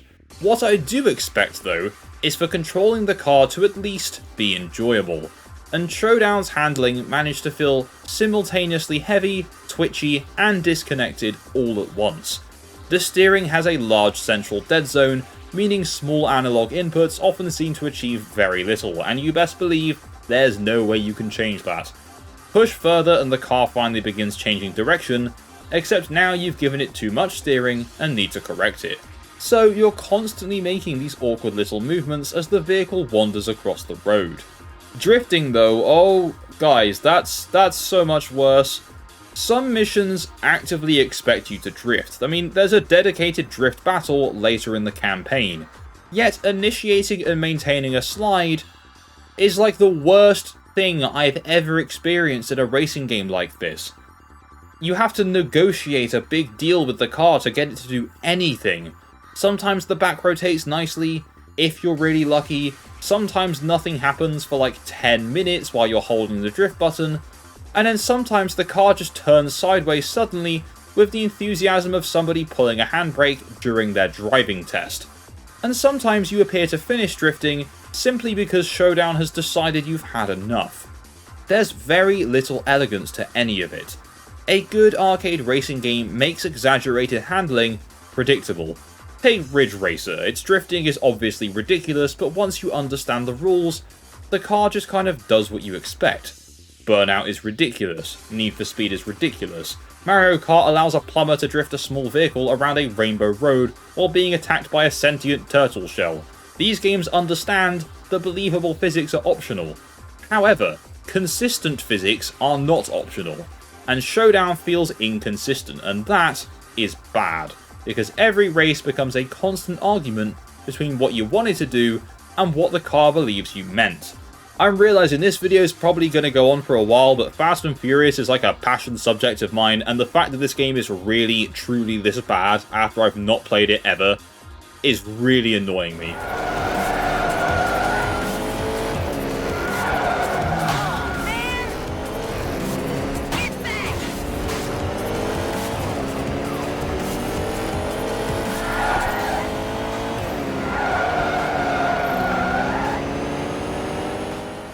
Now, as well as drifting, naturally this game also has nitrous, because really, it would be illegal to produce Fast and Furious video games without including nitrous somewhere. You build boost through aggressive driving, including drifting, drafting, and travelling dangerously into oncoming traffic, which sounds great, but then you actually use it. The boost lasts for such a short period that it barely feels worthwhile, and recharging it takes long enough that sometimes I actually forget that the mechanic exists in the first place. Even worse, the boosting often exaggerates the problems that are already there with the handling. You activate nitrous, the camera shakes, the car accelerates, the sense of speed increases, and then an AI vehicle appears directly ahead of you. Congratulations, you've now spent several minutes charging your ability to hit a Toyota more efficiently. So the bulk of the game will take you through the main campaign, and it has an interesting idea for its mission design. The biggest idea in this game is that almost every mission is built around two characters working together. One person might drive while the other operates a weapon. One might chase a target while the other prepares to hijack it. And when playing alone, you can switch between the two roles while the AI controls whoever you've abandoned. The roles generally fall into three categories: driver, gunner, passenger. The passenger sequences normally involve jumping from your vehicle onto another one and hijacking it, while the gunner gets access to various weapons used against pursuing enemies. Again, a pretty good idea, it fits the films perfectly. Think about how many scenes in these films involve several people doing things simultaneously but different. Someone's driving, someone's shooting, someone's hanging off a truck, oh, someone's in space, someone's hacking something, Roman is probably shouting. Basically, the entire franchise is based around cooperative chaos, so building the game around two-player missions makes complete sense, but unfortunately, every role has its own collection of problems. I mean, driving we've already covered, but hell, the shooting might actually be worse. And it's not very often I get to talk about shooting in the worst racing game series. You control a crosshair while leading from the car, firing at enemy vehicles, tyres, or highlighted targets. Except the aiming is horrible, it's slow, and it's imprecise. Targets move rapidly around you left and right, while the cursor seems to have been submerged in superglue, which creates a wonderfully ironic situation. If I'm driving, I want the AI to shoot. If I'm shooting, I want the AI to drive. If both of us were AI controlled, I could presumably go and play something else. Some missions give you heavier weapons, like a pulse gun that charges up and fires waves at vehicles. There's even a mission involving a grapple gun that you use to pull down communication towers, which sounds fantastic, but let me assure you, it isn't.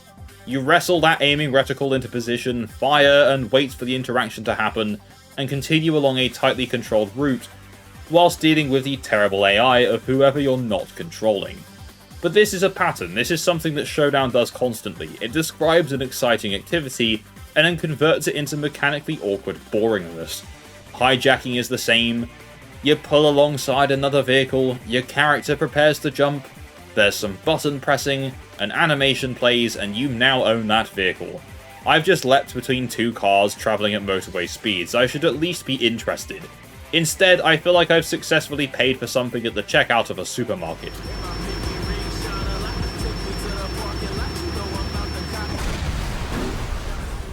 Then there's the flip car. The game actually opens with this, which was pretty cool. If you've seen Fast and Furious 6 or played GTA Online, you'll recognise Shaw's wedge-shaped vehicle designed to get underneath other cars and launch them into the air.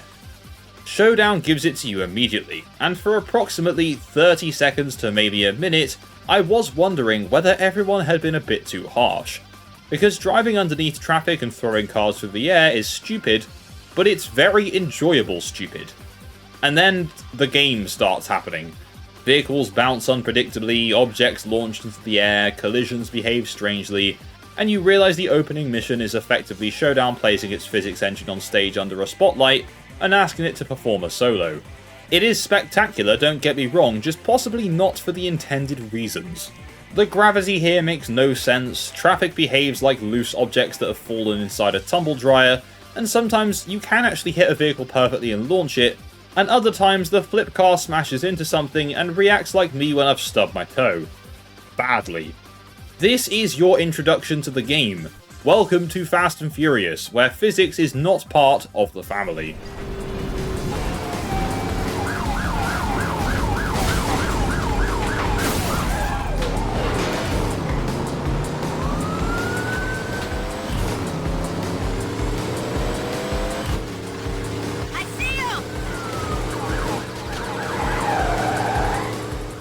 Annoyingly, your AI partner isn't particularly reliable either, and this becomes important because the entire campaign is designed around having two people performing different jobs. Leave the AI in control of the car, and there's always the possibility it will hit something, choose a terrible route, slow down, or just generally create problems you now need to solve. Leave it to shooting, and the results can vary wildly depending on the mission. Sometimes the AI gunner can actually be much more effective than manually aiming, but sometimes they can also be completely useless, and there doesn't really appear to be an in-between. The AI in this game has the same consistency of the game's handling. None.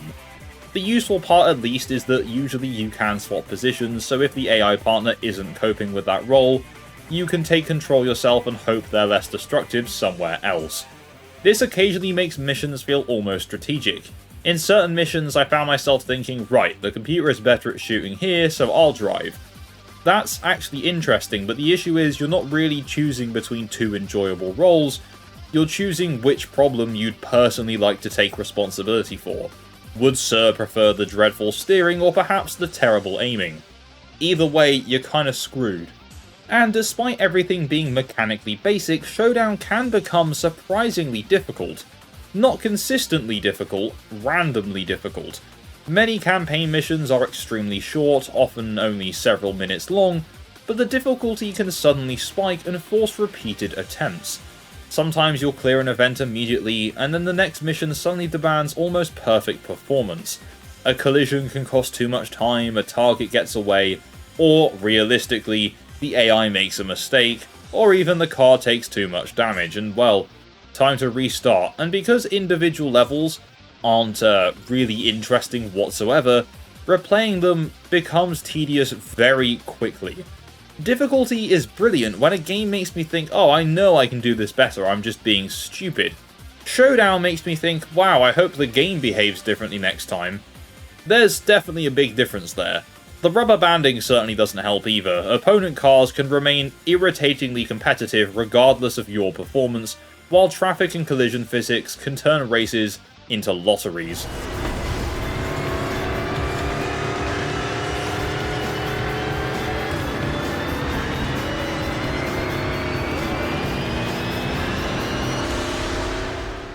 On the plus side, Showdown does at least include a selection of cars inspired by the films, and there is a basic customization system. There are over 50 upgrades and performance perks, and completing events earns experience that gradually unlocks additional modifications. These modifications can affect things like speed and other performance characteristics, and you're able to equip several before the events. Some of them can alter the shooting as well, including unlimited ammo and better aim assist, but don't imagine a level of Need for Speed Underground modding here. You're not spending 20 minutes building the perfect Fast and Furious tribute car. You generally use the vehicle associated with the character and mission, and then install up to 3 modifications that don't actually affect the visuals of the car. You can change the paint, and you can change the rims, but that's kind of it. But hey, that progression system does at least provide a reason to continue. Gain XP, unlock modifications, improve cars and make your experience slightly less miserable, unlock more challenge events. It's a recognizable structure, but the upgrades never create the excitement you would expect from a franchise so heavily associated with modifying cars. This should have been one of the easiest wins imaginable. Give me cars from the films, let me customize them, let me build my own, have ridiculous visual upgrades, and give me an enormous garage. Instead, Showdown offers a menu full of really rubbish modifiers. Fast and Furious without car customization is like cooking mama without food. I mean, it's technically possible, but, like, why? Now, in terms of its visuals, Fast and Furious Showdown would have looked dated even if it came out before 2013. On the 360 version, the character models, as I noted earlier, are very basic, the environments are very sparse, and vehicle models lack the detail you'd expect from a racing game released this late in the console's life. Remember what else already existed by this point. Forza Motorsport 4 was 2 years old. The newer version of Need for Speed Most Wanted had arrived the previous year, and Grid 2 released literal days after Showdown. And then Showdown arrives looking like somebody has accidentally put an early Xbox Live Arcade prototype onto a disc. The cars themselves are at least identifiable, you can usually tell what you're supposed to be driving, but materials look flat, lighting is basic, damage modelling is at least okay, to be fair, the explosions lack impact, and as I say, the human characters look horrible. Normally in a fast film, a dramatic cutscene means I'm looking at expensive actors standing next to expensive cars while something expensive explodes behind them. In Showdown, everyone looks as if they've arrived several minutes before the textures have loaded. And naturally, the sound design doesn't really save it either. Engine audio lacks the aggression that you'd expect from this game, weapons certainly don't have enough impact. Music plays throughout much of the game, leading into the hip-hop and electronic material that's from the films, but nothing creates the kind of atmosphere associated with those films. I'm surprised they didn't just use the licensed music they already had from the movies, because at least that's actually good. And then there's the dialogue. As I mentioned earlier, some actual actors return, which definitely makes the replacements much more obvious. But hey, it is what it is. The voice acting in this game is nowhere near the worst part of it. In fact, it's probably one of the better things. Before we get to the reviews and ranking, I should probably also mention that this game obviously does have local co-op. It doesn't have online racing or anything, but yeah, 2-player local co-op. I mean, hell, the game feels like it was built around it. However, sadly, I couldn't test that, so I was just stuck with the terrible AI. It does have some online functionality, but it's just limited to leaderboards, and seeing as the servers shut down a long time ago, you can't even access those leaderboards anyway. But hey, I feel like if you played this through with a friend, it would probably be 100 times more entertaining. I mean, it would still be horrible, but at least you'd have someone to laugh at it with.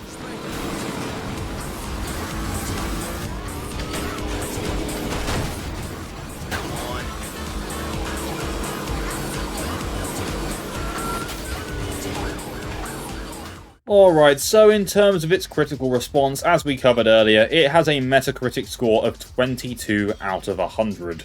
And usually, a lot of the time with these games, I tend to find that the user score from actual players is usually a little bit higher, or at least less harsh than the critical response. But no, this is deemed on Metacritic as overwhelming dislike with an average of 1.5 out of 10. This honestly might be one of the worst reviewed games, at least in terms of modern, or at least more modern games, we've covered in the entire series. It's just such a waste of the Fast and Furious license. It's just a disappointment. I think that's the best way I can sum it up. Now, according to VG charts, the Xbox 360 version of the game would also not sell very well. I mean, this was literally at the very end of the Xbox 360's lifespan. This was the same year that the Xbox One was launching, so I'm not particularly surprised, and also, the reviews were horrible. So the game went on to sell approximately 40,000 copies, and that's just in Europe. It doesn't have any sales figures for America, so it probably was a bit more than that, but I can't imagine it scraping past 100,000, to be honest. This was not a well-liked or good game. And that's kind of the end of it. Showdown disappeared fairly quickly after release. There was never a direct sequel, and it didn't establish the Fast and Furious franchise as a major force in video games. 7 years later, the license returned to consoles with Fast and Furious Crossroads, developed by Slightly Mad Studios, and somehow, Fast and Furious managed to develop a very strange video game tradition where experienced racing developers are given one of the most straightforward racing game licenses imaginable, and the results become fascinating for completely unintended reasons. But more on that for another episode, because Crossroads is also on the worst racing games wheel. So now the time has come to rank Fast and Furious Crossroads on our worst racing games tier list. Now, I sat long and hard and thought about this, and I nearly, very nearly, put this game in the so bad that it's kinda good category, but to be honest, I grew up with Fast and Furious, and I really enjoy the films. Well, up to like 8, I would say. The last 2, not so much. But I hold a very special place for this franchise in my heart. And this game took that place in my heart and crushed it like a grape. So, Fast and Furious Showdown, you are going in the pure evil category. For years and years, I've always wondered, is this game as bad as people say it is? And by God, somehow, it was actually worse. So that brings us to the end of our look at Fast and Furious Showdown for the Xbox 360. And with it, this week's episode of Worst Racing Games. So let me know in the comments down below, what do you think of this game? And what do you think of the films? And are you ever going to play the game? Hopefully you don't. And as always, if you have a suggestion for a game you want to see in this series, put that in the comments down below as well. If you enjoyed this video, please don't forget to leave a like, and if you haven't done so already, subscribe and tap that bell for notifications to stay up to date with my future uploads. A massive shout out to my Patreon subscribers for the continued support, you guys are awesome, and all I really have left to say is thank you, and goodbye.